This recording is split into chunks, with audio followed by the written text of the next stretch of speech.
Ma femme a vidé le fonds d'études de notre fils et a disparu avec son petit ami. J'étais anéanti, debout dans notre cuisine, fixant un relevé bancaire affichant 0 là où il aurait dû y avoir 120 000 euros. Mais alors, mon fils de 10 ans a levé les yeux vers moi avec un étrange sourire et a dit « Papa, c'est bon. J'ai tout arrangé. » 2 jours plus tard, ma femme a appelé en panique totale, et ce que mon fils avait fait a tout changé. Je m'appelle Antoine Mercier. J'ai 38 ans et jusqu'à il y a 3 mois, je pensais avoir une bonne maîtrise de ma vie. Je dirigeais un petit cabinet d'expertise comptable dans la banlieue de Lyon. Rien d'extravagant, mais un travail stable qui payait les factures et permettait quelques extras. Ma femme, Juliette, était assistante dentaire et travaillait à temps partiel au cabinet du docteur Richard en centre-ville. Nous avions notre fils Théo, qui venait d'avoir 10 ans au printemps dernier. Un gamin intelligent, parfois trop pour son propre bien. Le matin où tout s'est effondré a commencé comme n'importe quel autre mardi. Je préparais le petit déjeuner de Théo, des tartines beurrées et un chocolat chaud, pendant que Juliette se précipitait pour se préparer pour le travail. Elle avait été distante ces derniers temps, toujours sur son téléphone, prenant des appels dans d'autres pièces, restant tard au cabinet pour des inventaires qui semblaient ne jamais finir. Je l'avais remarqué, mais je ne voulais pas croire ce que mon instinct me disait. Si vous trouvez cette histoire intéressante jusqu'à présent, prenez un moment pour vous abonner à la chaîne. Appuyez sur le bouton j'aime et laissez un commentaire ci-dessous sur une fois où quelqu'un en qui vous aviez confiance vous a trahi. Votre soutien nous aide à vous apporter plus d'histoires comme celle-ci. Théo était inhabituellement calme ce matin-là, jouant avec sa nourriture au lieu de manger. Il continuait de lancer des regards entre moi et sa mère avec cette expression bizarre, comme s'il savait quelque chose que j'ignorais. Les enfants captent des choses que les adultes pensent cachées. J'aurais dû prêter plus d'attention à ce regard.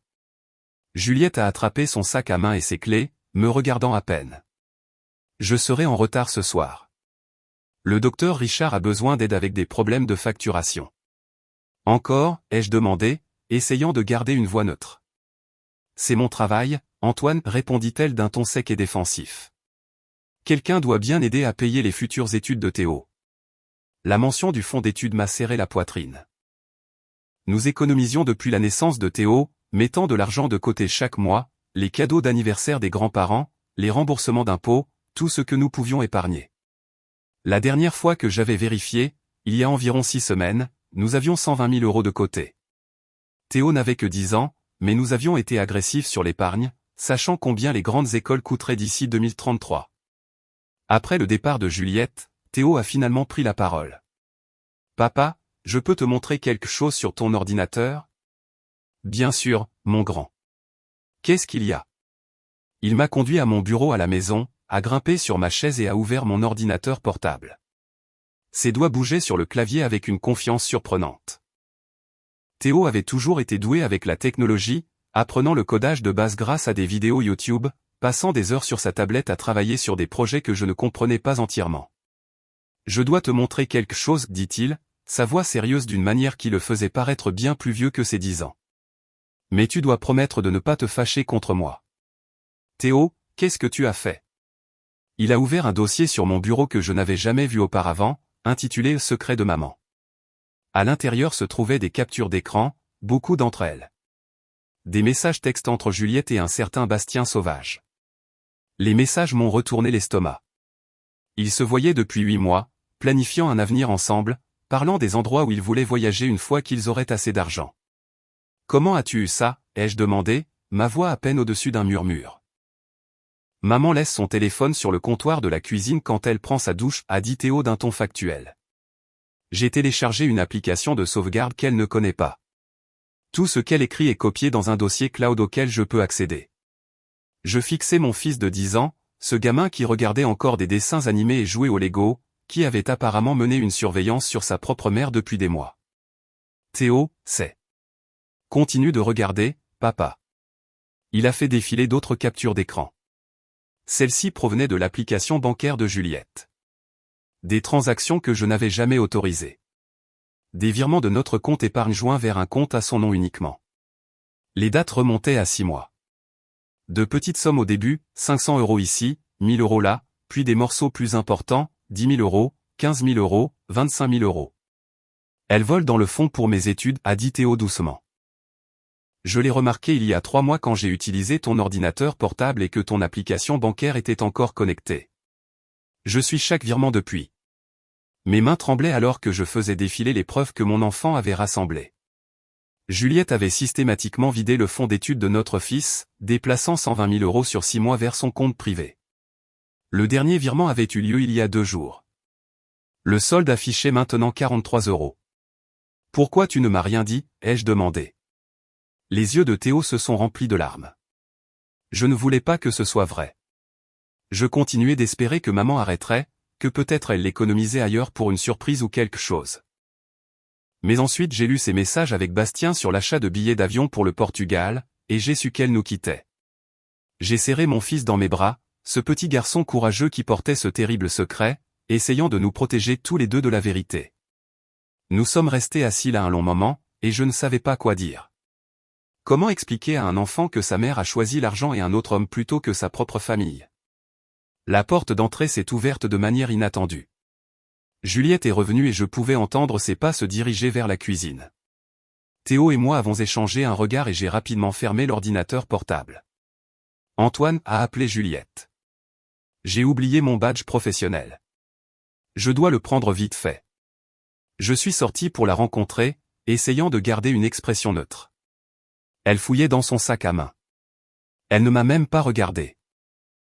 Tout va bien, a-t-elle demandé distraitement. Ça va, ai-je réussi à dire.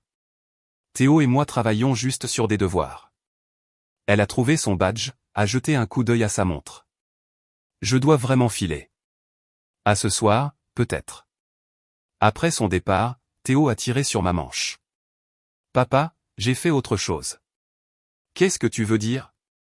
Il a ouvert un autre dossier sur l'ordinateur portable. Celui-ci étiqueté le plan B. À l'intérieur se trouvaient d'autres fichiers, des documents que je ne pouvais pas immédiatement identifier. Après avoir compris ce que maman faisait, j'ai commencé à apprendre sur la fraude financière, a expliqué Théo, sa voix prenant à nouveau cette qualité trop adulte. J'ai regardé un tas de vidéos sur la protection de l'argent et la sécurité numérique. Et j'ai trouvé quelque chose d'intéressant. Il a ouvert un document PDF. C'était un relevé bancaire, mais pas le nôtre. Le compte appartenait à Juliette Mercier, son compte privé où elle déplaçait notre argent. Le solde actuel affichait 120 043 euros. C'est le compte secret de maman, a dit Théo. Mais voilà le truc, papa. Il y a 3 jours, j'ai fait quelque chose. Mon estomac s'est noué. Théo, qu'est-ce que tu as fait? J'ai créé un portefeuille de crypto-monnaies, a-t-il dit, ouvrant un autre écran. Ensuite, j'ai utilisé l'ordinateur portable de maman quand elle dormait et j'ai accédé à sa banque. Elle garde tous ses mots de passe dans une application de notes sur son téléphone et j'avais déjà accès à ça. J'ai initié un virement de son compte secret vers le portefeuille crypto. Je fixais l'écran, ne comprenant pas tout à fait ce que je voyais. Des chiffres, des codes, des enregistrements de transactions. Tu as repris l'argent, ai-je demandé, ne sachant pas si je devais être horrifié ou impressionné. Techniquement, c'était notre argent, a dit Théo. Elle l'a volé en premier. Je l'ai juste déplacé quelque part où elle ne peut pas l'atteindre. Le portefeuille crypto est à ton nom, papa. Enfin, en quelque sorte.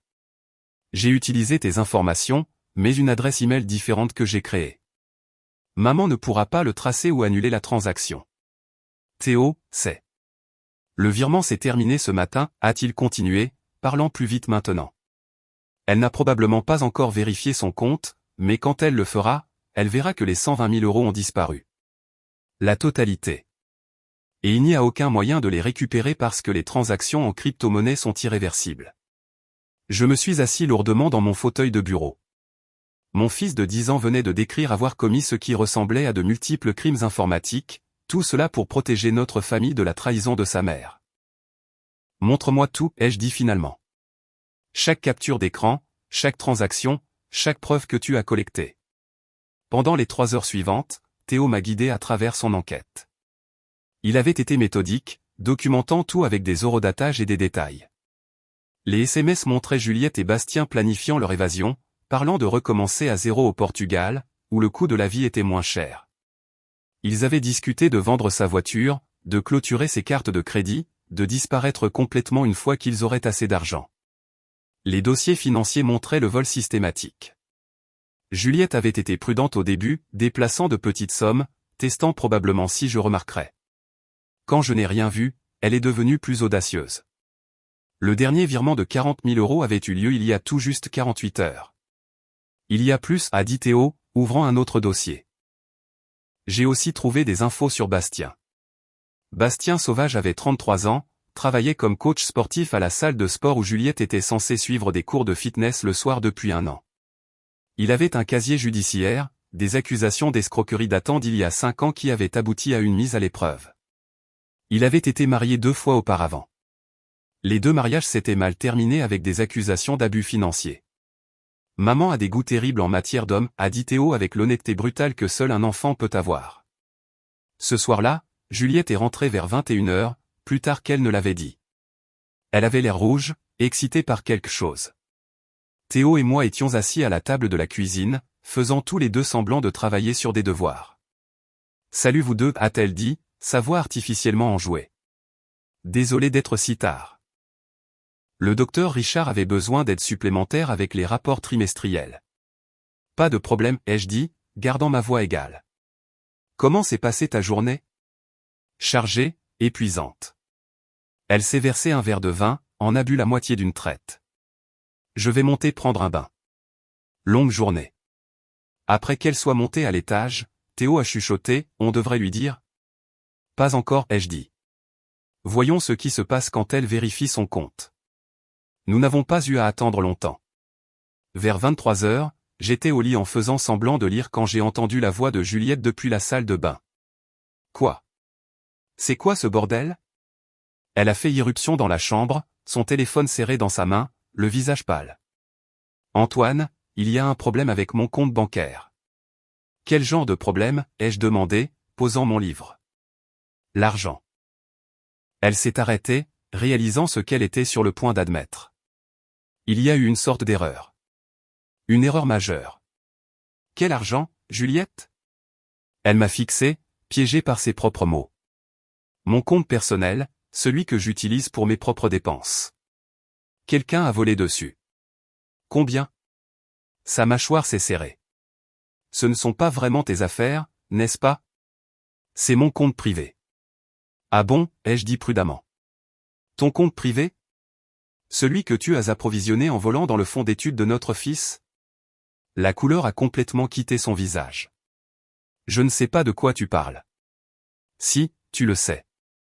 Théo a trouvé toutes tes transactions, Juliette. Chaque virement, chaque SMS avec Bastien, tout. Elle s'est assise sur le bord du lit, les mains tremblantes. Antoine, je peux expliquer. Peux-tu expliquer pourquoi tu as volé 120 000 € à ton propre enfant?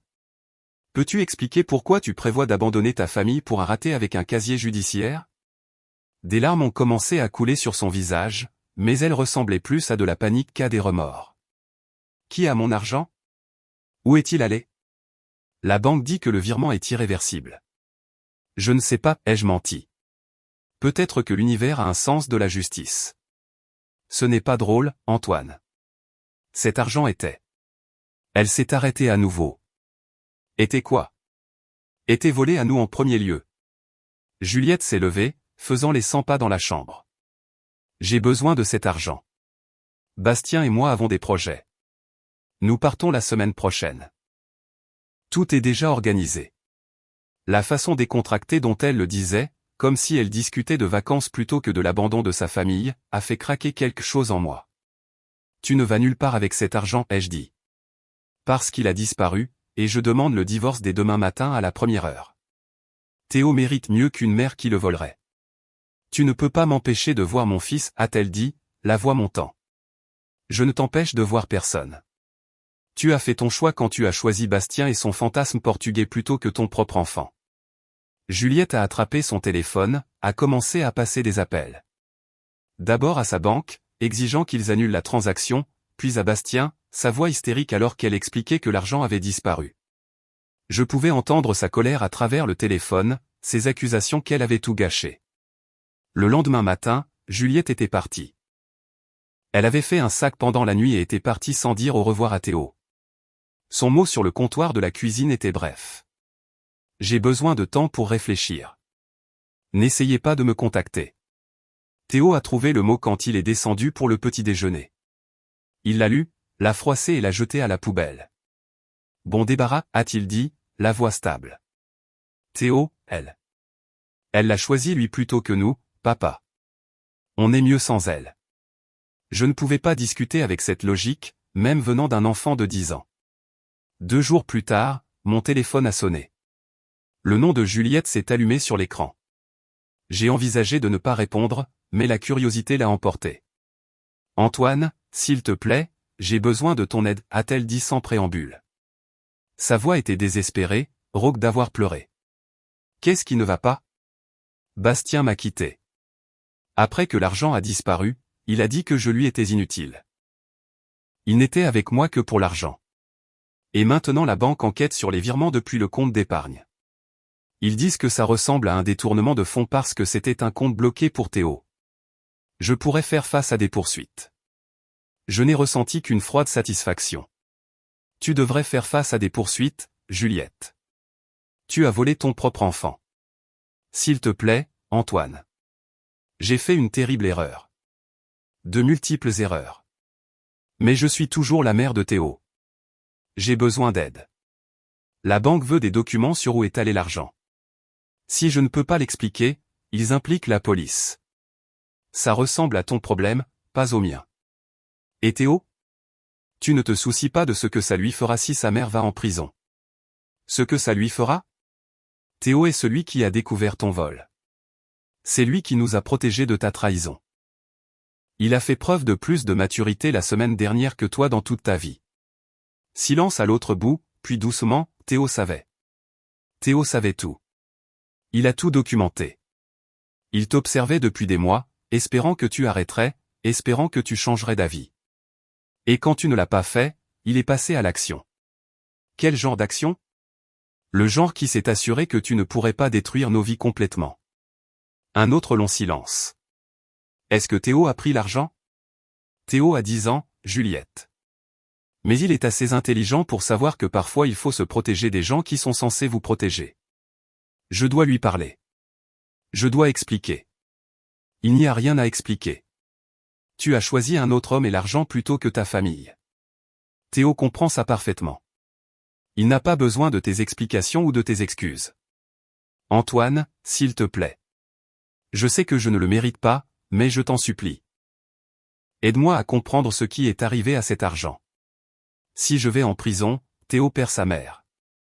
Théo a perdu sa mère le jour où tu as décidé que Bastien Sauvage était plus important que ton propre fils. J'ai raccroché. Le téléphone a sonné à nouveau immédiatement, mais je n'ai pas répondu.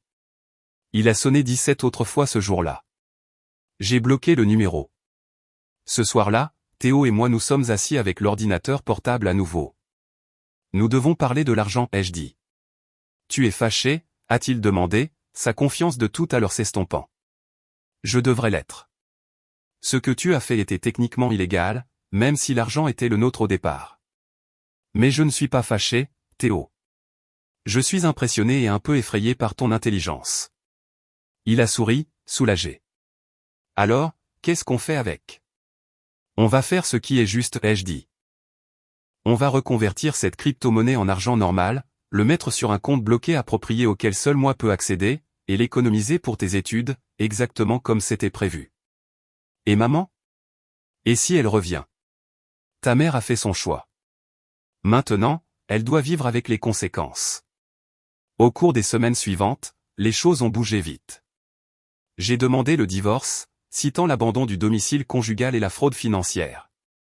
Mon avocate était une femme nommée Maître Valérie Lefebvre, qui avait géré plusieurs divorces à gros enjeux et avait la réputation d'être impitoyable quand c'était nécessaire. C'est l'un des cas les plus clairs que j'ai vus, a dit Valérie après avoir examiné les preuves de Théo. Votre femme a systématiquement volé dans un compte sous mandat, ce qui est un crime grave. Elle a aussi abandonné la famille. Vous aurez la garde exclusive. Aucun doute. La seule question est de savoir si vous voulez porter plainte au pénal. J'y ai réfléchi. Une partie de moi voulait que Juliette affronte de vraies conséquences pour ce qu'elle avait fait. Mais une autre partie, la partie qui était toujours le père de Théo, savait qu'avoir sa mère en prison l'abîmerait d'une manière que je ne pouvais prédire. Gardons cette option en réserve, ai-je dit. Si elle conteste le divorce ou essaie d'avoir la garde, alors on porte plainte. Sinon, je veux juste qu'elle sorte de nos vies. Juliette ne s'est pas battue. Elle a signé les papiers du divorce sans argumenter, probablement parce que son avocat lui a expliqué exactement dans quel pétrin elle se trouvait.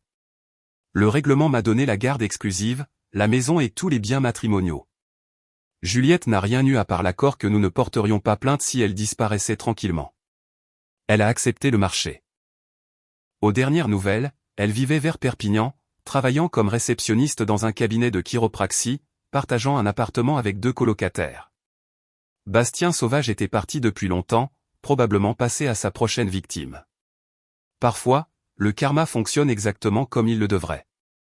Théo s'est adapté étonnamment bien à la nouvelle normalité. Nous avons vendu la maison, trop de souvenirs, et avons déménagé dans un endroit plus petit près de son école. J'ai réduit mes heures de travail pour être plus disponible pour lui. Nous avons commencé à dîner ensemble tous les soirs, parlant de sa journée, de ses intérêts, de ses soucis. Un soir, environ 2 mois après le départ de Juliette, Théo travaillait sur son ordinateur portable à la table de la cuisine pendant que je préparais le dîner.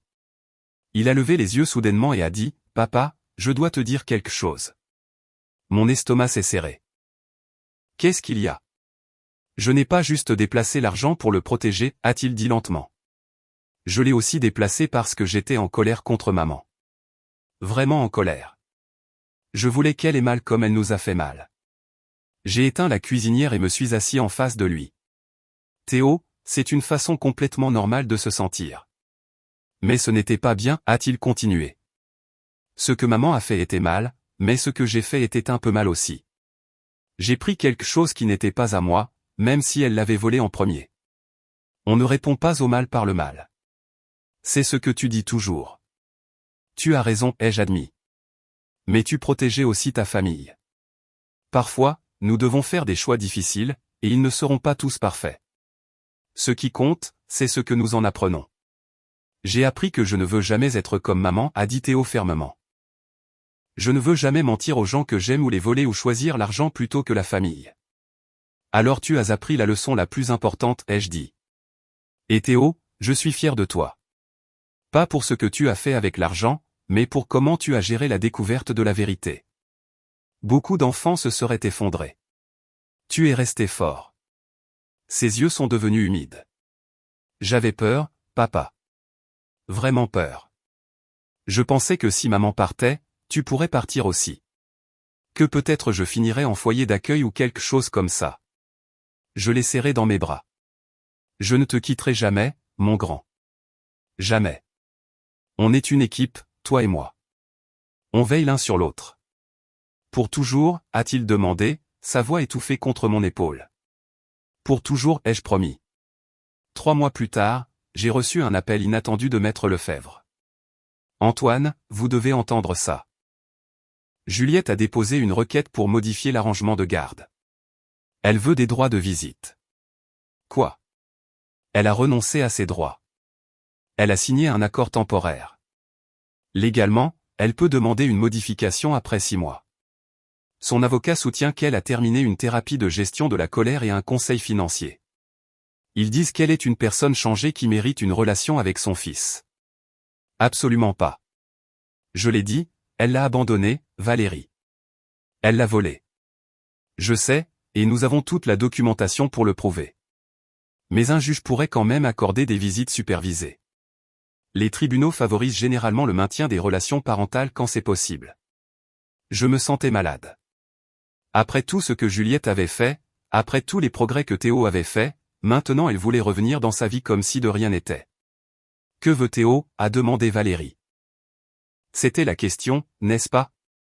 J'avais été tellement concentré sur la protection de Théo que je ne lui avais pas demandé ce qu'il voulait réellement. Ce soir-là, je l'ai assis et lui ai expliqué la situation. Théo a écouté attentivement, le visage sérieux. « Qu'est-ce que tu en penses ?» ai-je demandé. « Tu veux voir ta mère ?» Il est resté silencieux un long moment.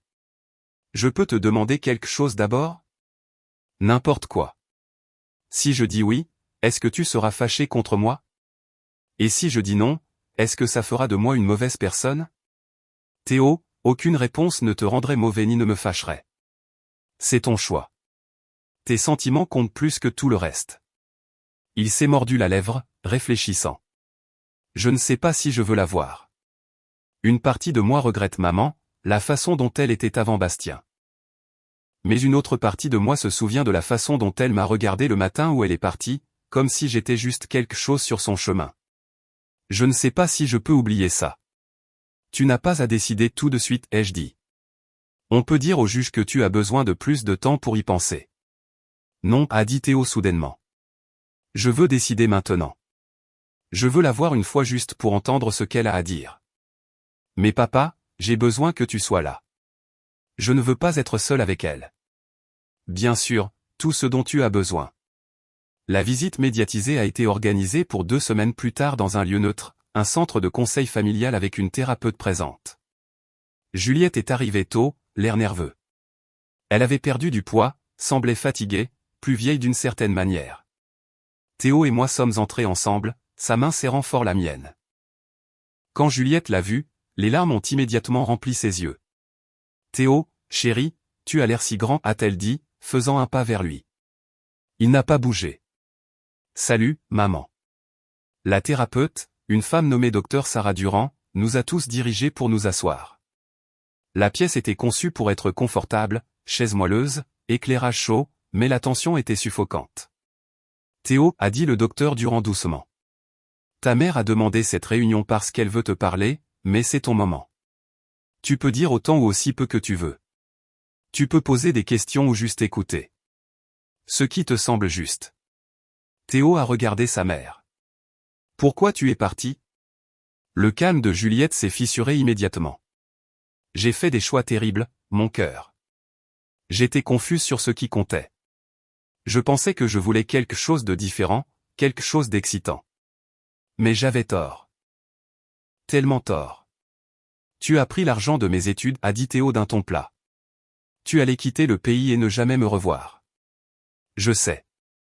Je sais que j'ai fait ces choses et je les regretterai pour le reste de ma vie. J'étais égoïste et cruel, et tu méritais tellement mieux. Est-ce que tu m'as jamais aimé? La question a été posée avec une honnêteté si simple qu'elle m'a brisé le cœur. Bien sûr que je t'aime, a dit Juliette, tendant la main vers lui. Je t'ai toujours aimé.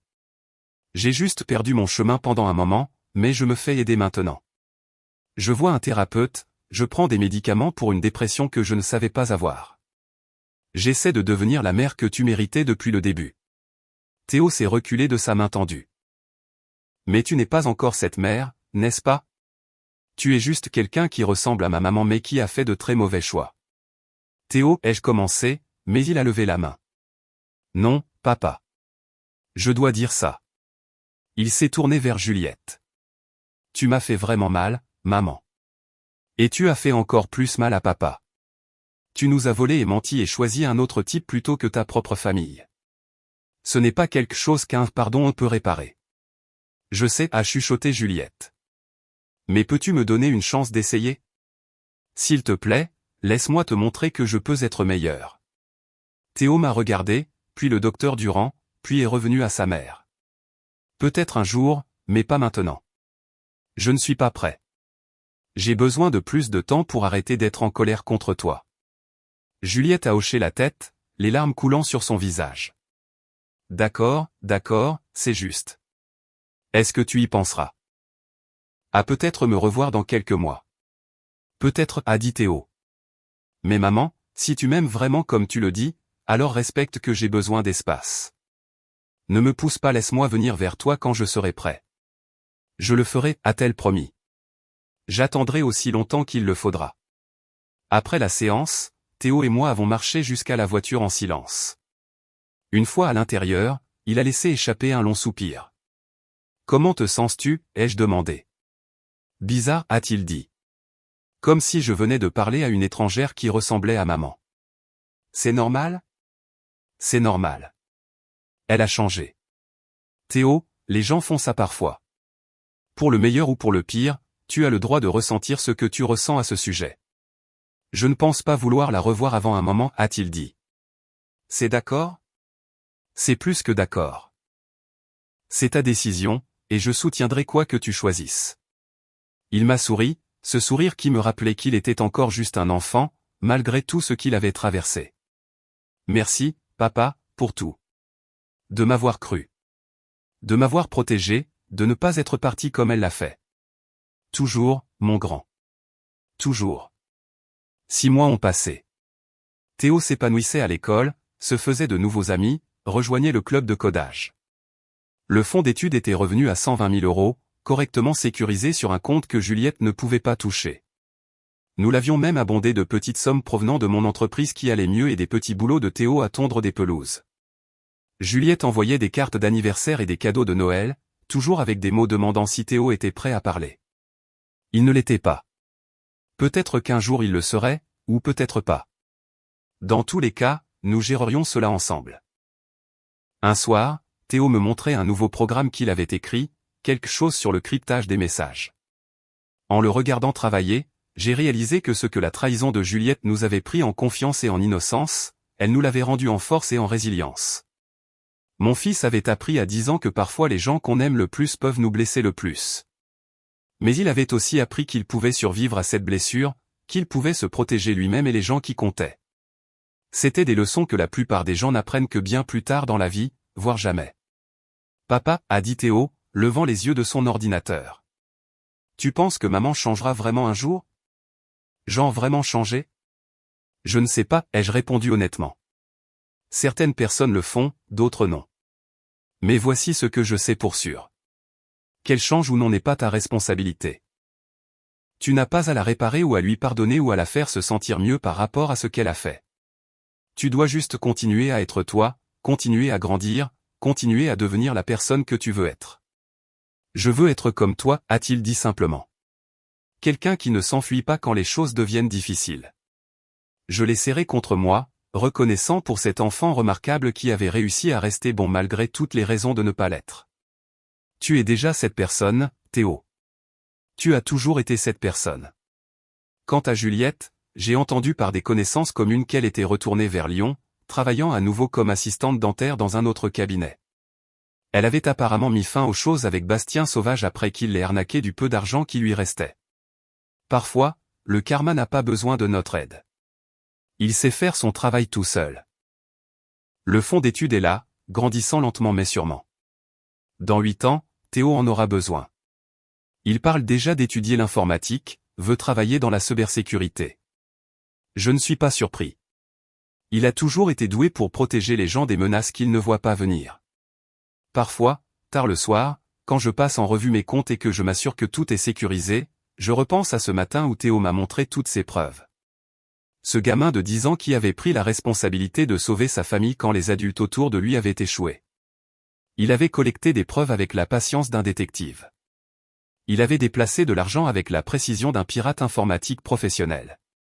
Il avait protégé son père d'une ruine financière dévastatrice et avait ensuite eu la sagesse de savoir quand parler et quand garder le silence. Plus important encore, il avait appris que parfois, faire la bonne chose signifie faire quelque chose de techniquement mal. Que protéger sa famille ne consiste pas toujours à suivre toutes les règles. C'est avoir le courage d'agir quand l'action est nécessaire. Je ne dis pas que ce que Théo a fait était parfait ou légal ou même quelque chose que je recommanderais à d'autres parents confrontés à des situations similaires, mais dans nos circonstances spécifiques, ces actions nous ont sauvés. Elles nous ont redonné le contrôle de nos vies quand la trahison de Juliette avait menacé de tout détruire. Et au final, n'est-ce pas ce que la famille est censée faire? Se protéger les uns les autres, même quand cette protection vient d'endroits inattendus. Si cette histoire a résonné en vous, si elle vous a fait réfléchir à la nature de la trahison, de la famille et de la force surprenante que les enfants peuvent montrer en cas de crise, partagez-la avec quelqu'un qui pourrait avoir besoin de l'entendre. Abonnez-vous à la chaîne pour plus d'histoires vraies sur des gens ordinaires confrontés à des défis extraordinaires. Et laissez un commentaire ci-dessous.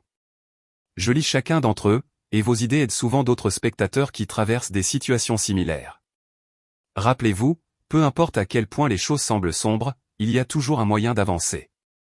Parfois, ce chemin vient des sources les plus inattendues, comme un garçon de 10 ans qui aimait assez son père pour devenir son protecteur.